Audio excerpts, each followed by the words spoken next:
আসসালামু আলাইকুম। যে হোস্টিং প্রোভাইডারে আপনি আছেন সেখানে যদিও তাদের হোস্টিং সার্ভিস নিয়ে আপনি যদি সন্তুষ্ট না থাকেন এবং বর্তমান ওয়েবসাইট নিয়ে হয়তোবা অনেক ক্ষেত্রে ডাউন টাইম ফেস করছেন, তো আপনি চাচ্ছেন যে আপনি হোস্টিং প্রোভাইডার চেঞ্জ করবেন এবং সর্বোচ্চ ডিসকাউন্ট নিয়ে কোনো একটি প্যাকেজ আমাদের থেকে পারচেস করবেন, সেক্ষেত্রে আজকের ভিডিওটি আপনার জন্য। এবং অনেক ক্ষেত্রে দেখা যায় যে আপনি চাইলেও আপনার হোস্টিং প্রোভাইডারটি চেঞ্জ করতে পারেন না, কারণ মাইগ্রেশনের একটি দিক থাকে, যে মাইগ্রেশন হয়তোবা অনেকে মনে করেন যে মাইগ্রেশন করতে গেলে আমার ওয়েবসাইটটি ডাউন টাইম ফেস করতে হতে পারে, কিংবা সম্পূর্ণ ডাটা যদি না আসে, কোনো পোস্ট যদি মিসিং থাকে, তো তাদের জন্যই বলছি যে আপনি কিন্তু আমাদের দক্ষ টেকনিক্যাল ডিপার্টমেন্টের মাধ্যমে আপনার ওয়েবসাইটটি কিন্তু মাইগ্রেশন করতে পারেন। এর জন্য আপনাকে নিজেকে মাইগ্রেশনের জন্য কোনো কিছু করার দরকার হবে না। আপনার শুধুমাত্র দুইটা স্টেপ ফলো করলেই হবে। একটি হচ্ছে যে আপনি যে প্যাকেজটি আপনি কিনতে চাচ্ছেন সেটা আপনাকে অর্ডার করতে হবে এবং মাইগ্রেশনের জন্য একটি সাপোর্ট টিকিট ওপেন করতে হবে। তো এর জন্য প্রথম ধাপে যা করতে হবে সেটা হচ্ছে আপনাকে আগে প্যাকেজ অর্ডার করতে হবে। তবে আমাদের এখানে কিন্তু 30 দিনের মানি ব্যাক গ্যারান্টি রয়েছে। তো প্রথম ধাপে যাওয়ার জন্য প্রথমে আগে আমাকে হোস্টিং প্যাকেজ অর্ডার করতে হবে। তো আপনার ওয়েবসাইটের ভিজিটর যদি ইন্টারন্যাশনাল হয় তাহলে ওয়েব হোস্টিং, 80% যদি বাংলাদেশের ভিজিটর হয় তাহলে বিডিএক্স হোস্টিং, আর যদি আপনি প্রিমিয়াম কোনো হোস্টিং প্যাকেজ অর্ডার করতে চান সেক্ষেত্রে আপনি প্রিমিয়াম শেয়ার হোস্টিং নিতে পারেন। এছাড়াও যদি আপনি আমাদের চাইলে সর্বোচ্চ 25% ডিসকাউন্ট দিয়ে ম্যানেজ বিপিএস সার্ভিস নিতে পারেন। তো আপনি যে প্যাকেজই বা যে সার্ভিসই অর্ডার করেন না কেন, অর্ডার প্রসেস সেম, শুধুমাত্র আপনি প্যাকেজটা চুজ করে নিতে হবে প্রথম স্টেপে। তো এরপরে যদি আপনি প্যাকেজ চুজ করতে যদি অনেক সমস্যা ফেস করেন তাহলে আমাদের লাইভ চ্যাটে সরাসরি যোগাযোগ করবেন। 24 আওয়ার আমাদের হ্যাপিনেস ইঞ্জিনিয়ার রয়েছে আপনাকে সঠিক গাইডলাইন করার জন্য। এখান থেকে আমি বিডিএক্স হোস্টিং অর্ডার করতে চাচ্ছি, এর জন্য বিডিএক্স হোস্টিংয়ে এসে এখানে স্টার্ট নাও বাটনে ক্লিক করছি। এরপর আপনি এখান থেকে চুজ করবেন যে আপনি কোন প্যাকেজটি নেবেন। এখানে বিডিএক্স স্টার্টার, বিডিএক্স সিলভার এবং বিডিএক্স ডায়মন্ড প্যাকেজটি রয়েছে এবং আপনি চাইলে সর্বোচ্চ 3 বছরের জন্য এই ডিসকাউন্টটি পেতে পারেন। এখন যদি ইয়ারলি নিতে চান তাহলে ইয়ারলি সিলেক্ট করবেন। এরপর যে প্যাকেজটি আপনি অর্ডার করতে যাবেন তার পাশে থাকা কুপন কোডটি আগে আপনি কপি করে নেবেন। যদি বিডিএক্স ডায়মন্ড হয় তাহলে বিডিএক্স ডায়মন্ডের কুপন কোডটি আপনি এখান থেকে কপি করে নেবেন। এরপর আপনার সেই প্যাকেজে এসে স্টার্ট নাও বাটনে ক্লিক করবেন। এখন নতুন একটি ডোমেন যদি পারচেস করতে চান তাহলে প্রথম অপশনটি, এরপর আপনার অন্য কোনো প্রোভাইডারে যদি আপনার ডোমেনটি থাকে তাহলে সেখান থেকে যদি আমাদের এখানে ট্রান্সফার করতে চান তাহলে দ্বিতীয় অপশনটি, এবং আপনার যদি অলরেডি ডোমেন থাকে বা যেখানে আপনার হোস্টিং সার্ভিসটি রয়েছে সেখানে যে ডোমেনটি আপনি ব্যবহার করেছেন সেই ডোমেনের আন্ডারে যদি আপনি হোস্টিং প্যাকেজটি অর্ডার করতে চান তাহলে তৃতীয় অপশনটি সিলেক্ট করে আপনার ডোমেন নামটি এখানে টাইপ করবেন। এরপর আপনার যে ডোমেনের এক্সটেনশন যেমন .com .org বা অন্য কোনো এক্সটেনশনের যদি হয় শুধুমাত্র সেই এক্সটেনশনটি আপনি এখানে টাইপ করবেন। এরপর ইউজ বাটনে ক্লিক করবেন। আপনি কিন্তু চাইলে চুজ বিলিং সাইকেল সেকশন থেকেও কিন্তু বিলিং সাইকেল চেঞ্জ করে নিতে পারেন। এখান থেকে আপনি 2 বছর 3 বছর যে কোনো একটি সিলেক্ট করতে পারেন।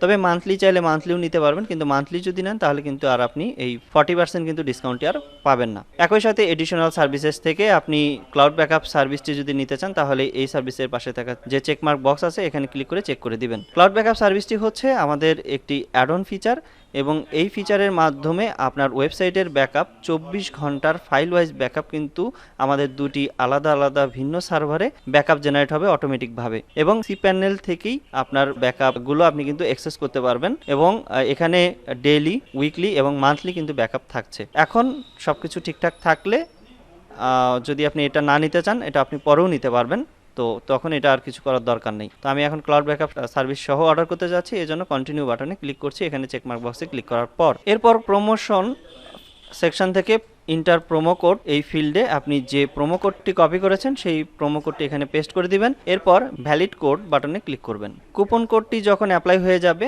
তখন আপনি এখানে সাকসেসফুল মেসেজ দেখতে পাবেন। এখন কিন্তু আপনি যদি এই অর্ডার সামারিতে দেখেন তাহলে কিন্তু আপনি 40% ডিসকাউন্ট এখানে কিন্তু ওয়ান টাইম এটা কিন্তু দেখতে পাবেন। কুপন যদি অ্যাপ্লাই হয়ে যায়, এখন বিলিং ডিটেলস সেকশন থেকে যদি আপনার অলরেডি আইটিনাট হোস্টিং এর সাথে বা ক্লায়েন্ট এরিয়াতে যদি একটি অ্যাকাউন্ট রেজিস্টার করা থাকে এবং সেই অ্যাকাউন্টের আন্ডারে যদি আপনি এই সার্ভিসটি পারচেজ করতে চান তাহলে এক্সিস্টিং কাস্টমার লগইন এই অপশনটি সিলেক্ট করবেন। এরপর আপনার ক্লায়েন্ট এরিয়ার যে ইমেল অ্যাড্রেস এবং পাসওয়ার্ড আছে এটি দিয়ে লগইন বাটনে ক্লিক করে লগইন করে নেবেন। আর যদি আপনি নতুন একটি অ্যাকাউন্ট ক্রিয়েট করে এই সার্ভিসটি পারচেজ করতে চান তাহলে ক্রিয়েট এ নিউ অ্যাকাউন্ট অপশনটি সিলেক্ট করাই থাকবে, এখানে আপনি সিলেক্ট করবেন।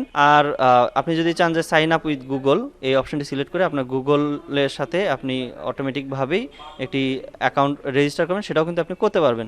এক্ষেত্রে আপনার এই ব্রাউজারে সেই গুগল অ্যাকাউন্টটি কিন্তু লগইন থাকতে হবে। আর যদি আপনি ম্যানুয়ালি অ্যাকাউন্ট ক্রিয়েট করতে চান তাহলে পার্সোনাল ইনফরমেশনে আপনার নামের প্রথম অংশটুকু এরপর আপনার নামের শেষের অংশটুকু, পর আপনি যে ইমেল অ্যাড্রেসের মাধ্যমে আপনার অ্যাকাউন্ট ক্রিয়েট করতে যাচ্ছেন সেই ইমেল অ্যাড্রেসটি দিতে পারেন। সেটা ইয়াহু হলেও হবে, সেটা হতে পারে আপনার জিমেল অ্যাড্রেস কিংবা আপনার ওয়েবমেইল। মনে রাখতে হবে যে এখানে যে ইমেল অ্যাড্রেসটি আপনি ব্যবহার করবেন না কেন তার কিন্তু ফুল অ্যাক্সেস আপনার কাছে থাকতে হবে। এরপর আপনার যে কন্ট্যাক্ট নাম্বারটি আছে সেটা দিবেন। এরপর বিলিং অ্যাড্রেসে আপনার যদি কোম্পানি নাম থাকে সেই কোম্পানির নাম দিবেন। এরপরে যদি না থাকে তাহলে এটা দরকার নেই। এরপর স্ট্রিট অ্যাড্রেসের জায়গায় আপনার অ্যাড্রেসটি টাইপ করবেন, এরপর আপনার সিটি টাইপ করবেন, স্টেট থেকে আপনার যে স্টেট সেটা দিবেন অর্থাৎ আপনার বিভাগের নাম দিবেন, এরপর পোস্ট কোড অর্থাৎ আপনার অ্যাড্রেসের পোস্ট কোড কত সেটা আপনি দিবেন। কান্ট্রি হিসেবে বাংলাদেশ সিলেক্ট করা থাকবে, এখানে কিছু করার দরকার হবে না। অ্যাকাউন্ট সিকিউরিটি থেকে এখানে আপনি একটি স্ট্রং সিকিউর পাসওয়ার্ড এখানে টাইপ করবেন, অথবা আপনি চাইলে জেনারেট পাসওয়ার্ড বাটনে ক্লিক করে এখান থেকে কিন্তু আপনি জেনারেট করে নিতে পারেন এবং পরবর্তীতে এই পাসওয়ার্ড আপনি কপি করে কোনো নোটপ্যাডে বা আপনার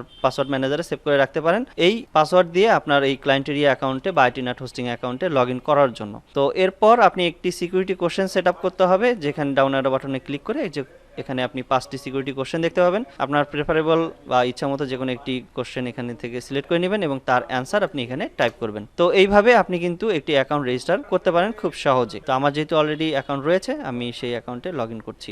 তো আমার যে ইমেল অ্যাড্রেস এবং পাসওয়ার্ড দিয়ে আমি লগ ইন বাটনে ক্লিক করে লগ ইন করছি। তো লগ ইন হয়ে গেলে আপনি কিন্তু এরকম আপনার অ্যাকাউন্টের লগ ইন ডিটেলস কিন্তু আপনি দেখতে পাবেন এবং এখানে লগ ইন দেখাবে। লগ ইন করা হয়ে গেলে এরপর আপনি পেমেন্ট মেথড সিলেক্ট করবেন। যদি আপনি বিকাশ, নগদ, রকেট বা বিডি কার্ড বা এসএসএল কমার্সের মাধ্যমে যদি পেমেন্ট করতে চান তাহলে প্রথম অপশনটি সিলেক্ট করাই থাকবে, কিছু করার দরকার হবে না। আর যদি আপনি ক্রেডিট কার্ডের মাধ্যমে পেমেন্ট করতে চান তাহলে দ্বিতীয় অপশনটি সিলেক্ট করবেন। এরপর যদি আপনি চান পেপালের মাধ্যমে পেমেন্ট করতে তাহলে পেপাল সিলেক্ট করে এই অ্যাকাউন্ট ডিটেলসগুলো দিয়ে কিন্তু আপনি পেমেন্ট করতে পারেন। তো আমি আজকে দেখাবো বিকাশের মাধ্যমে কিভাবে আপনি হোস্টিং প্যাকেজ অর্ডার করবেন। এর জন্য আমি এসএসএল কমার্স এই অপশনটি সিলেক্ট করাই থাকবে, কিছু করার দরকার হবে না। এডিশনাল নোট এখানে আপনি যদি চান কিছু নোটে অ্যাড করে দিতে পারেন, নাহলে এটি স্কিপ করে যেতে পারেন। এরপর I have read and agree to the terms of service এই অপশনে চেকমার্ক বক্সে ক্লিক করে দিয়ে চেক আউট বাটনে ক্লিক করবেন। এখন আপনি পেমেন্ট গেটওয়েতে চলে আসবেন। এরপর যদি আপনি ভিসা কার্ডের মাধ্যমে পেমেন্ট করতে চান তাহলে এখানে আপনার ভিসা কার্ডের ডিটেলসগুলো দিয়ে পেমেন্ট করতে পারেন। আর যদি ডিবিবিএল বা নেক্সাস কার্ডের মাধ্যমে পেমেন্ট করতে চান তাহলে আধার কার্ড সিলেক্ট করে ডিবিবিএল নেক্সাস এই আইকনে ক্লিক করে তার ডিটেলস দিয়ে আপনি পেমেন্ট করতে পারেন। আর যদি মোবাইল ব্যাংকিং যেমন বিকাশ, নগদ, রকেট ইত্যাদির মাধ্যমে পেমেন্ট করতে চান তাহলে এখানে মোবাইল ব্যাংকিং সিলেক্ট করে দিয়ে আপনি যে মাধ্যমে পেমেন্ট করতে চান সেটা এখান থেকে সিলেক্ট করবেন। এছাড়াও আপনি চাইলে নেট ব্যাংকিংয়ের মাধ্যমে পেমেন্ট করতে পারেন। এখানে এবি ব্যাংক, ইসলামী ব্যাংক, সিডিটাস ইত্যাদি সকল ব্যাংকই রয়েছে, আপনি সেই ডিটেলসগুলো দিয়ে কিন্তু পেমেন্ট করতে পারেন। তো আমি যেহেতু বিকাশের মাধ্যমে পেমেন্ট করবো এই জন্য মোবাইল ব্যাংকিং সিলেক্ট করে বিকাশ আইকনে ক্লিক করছি। এরপর আপনার যে বিকাশ অ্যাকাউন্ট নাম্বারটি থাকবে সেই অ্যাকাউন্ট নাম্বারটি এখানে টাইপ করবেন, এরপর কনফার্ম বাটনে ক্লিক করবেন। আপনার সেই বিকাশ অ্যাকাউন্ট নাম্বারে একটি মেসেজ পাবেন যেটা হচ্ছে ভেরিফিকেশন কোড বা ওটিপি। সেই ওটিপি যদি আপনার সেই যে নাম্বার অর্থাৎ বিকাশ অ্যাকাউন্ট নাম্বারে যদি ফোনের মেসেজ অপশন যান তাহলে কিন্তু দেখতে পাবেন এবং সেই ওটিপিটি এখানে আপনাকে টাইপ করতে হবে সেই ফোন দেখে দেখে। ওটিপি টাইপ করা হয়ে গেলে এরপর আপনি কনফার্ম বাটনে ক্লিক করবেন। তো যদি কোনো কারণে আপনি এই ওটিপিটি না পান তাহলে রিসেন্ট কোডে ক্লিক করলে কিন্তু পুনরায় আবার এই ভেরিফিকেশন কোডটি কিন্তু আপনার মোবাইলে কিন্তু সেন্ড হবে। তো আমি এখানে ওটিপি দিয়ে কনফার্ম বাটনে ক্লিক করছি। তো এখন যদি আপনার বিকাশ অ্যাকাউন্টের যে পিন নাম্বারটি আছে সেই পিন নাম্বারটি দিয়ে যদি আপনি কনফার্ম বাটনে ক্লিক করেন তাহলে কিন্তু আপনার প্যাকেজটি পারচেজ করা হয়ে যাবে এবং সাথে সাথেই আপনার প্যাকেজটি কিন্তু অ্যাক্টিভ হয়ে যাবে যেহেতু আমাদের বিলিং সিস্টেম অটোমেশন।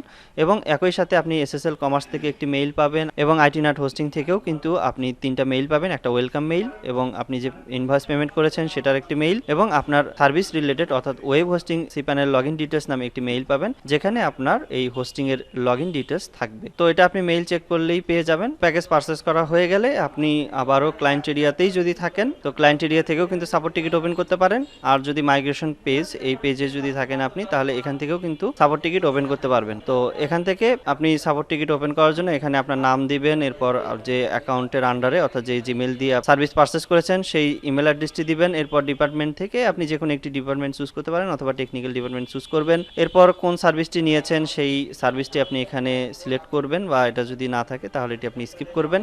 প্রায়োরিটি হিসেবে আপনি যে কোনো একটি সিলেক্ট করলেই হবে অর্থাৎ হাই দিলেও কোনো সমস্যা নেই। এরপর সাবজেক্টের জায়গায় মাইগ্রেশনের সাবজেক্ট দিবেন। এরপর এখানে ডিটেলসে পুরাতন হোস্টিং অর্থাৎ যে হোস্টিং থেকে আপনি আমাদের এখানে ট্রান্সফার করছেন সেই হোস্টিং এর লগইন ডিটেলস এখানে দিয়ে দিবেন। তো যাই হোক আপনি এখানে তার লগইন ডিটেলস এখানে দিবেন। এরপর সাবমিট বাটনে ক্লিক করলে কিন্তু আপনার একটি সাপোর্ট টিকিট হয়ে আমাদের এখানে আসবে। আর আপনি চাইলে যদি এখানে অ্যাটাচড কোনো ফাইল অর্থাৎ কোনো স্ক্রিনশট বা পিকচার যদি দিতে চান তাহলে কিন্তু অ্যাড করতে পারেন। এখানে গেল এই জায়গায় থেকে সাপোর্ট টিকিটের অপশন। আর যদি আপনি ক্লায়েন্ট এরিয়াতে থাকেন তাহলে ক্লায়েন্ট এরিয়ার ড্যাশবোর্ড থেকে আপনি এখানে সাপোর্ট যে ডাউন অ্যারো বাটন আছে এখান থেকে ক্লিক করবেন, এরপর ওপেন টিকিট এখানে ক্লিক করবেন। এরপর টেকনিক্যাল সাপোর্টের জন্য এখানে ওপেন টিকিট, এইখান থেকে ওপেন টিকিট বাটনে ক্লিক করবেন। এরপর এখানে ডিফল্টভাবে সবকিছু দেওয়াই থাকবে।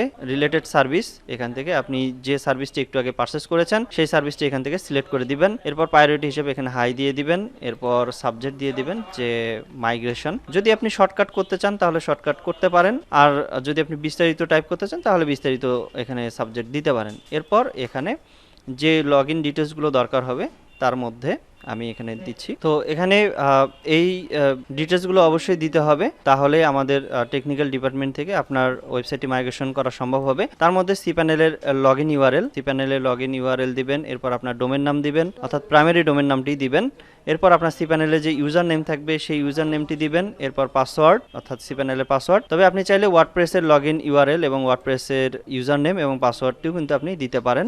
আর যদি আপনি সিপ্যানেলের লগ ইন ডিটেলস দেন তাহলে আমরা সিপ্যানেল টু সিপ্যানেল ফুল সিপ্যানেলটাই মাইগ্রেশন করে দিতে পারবো। আর যদি আপনি ওয়ার্ডপ্রেসের লগ ইন ডিটেলস দেন, যে সাইটে দিবেন সেটাই শুধুমাত্র মাইগ্রেশন করে দিতে পারবো। তবে অনেক ক্ষেত্রে এখানে দেখা যায় যে একটা সিপ্যানেল থেকে আপনি সবগুলো সাইট কিন্তু নাও কিন্তু মাইগ্রেশন করে নিয়ে আসতে পারেন। ধরা যাক একটা সাইট আপনি মাইগ্রেশন করবেন, সেটা কিন্তু আপনাকে এখানে স্পেসিফিকভাবে বলে দিতে হবে যে আমি শুধুমাত্র এই সাইটটি মাইগ্রেশন করতে যাচ্ছি। তো এখানে আপনি বিস্তারিত লিখে দিবেন। এরপর যদি কোনো অ্যাটাচড ফাইল বা স্ক্রিনশট অ্যাড করতে চান তাহলে এখানে সিলেক্ট ফাইল বাটনে ক্লিক করে আপনি সেই ফাইলটি অ্যাড করে দিতে পারেন।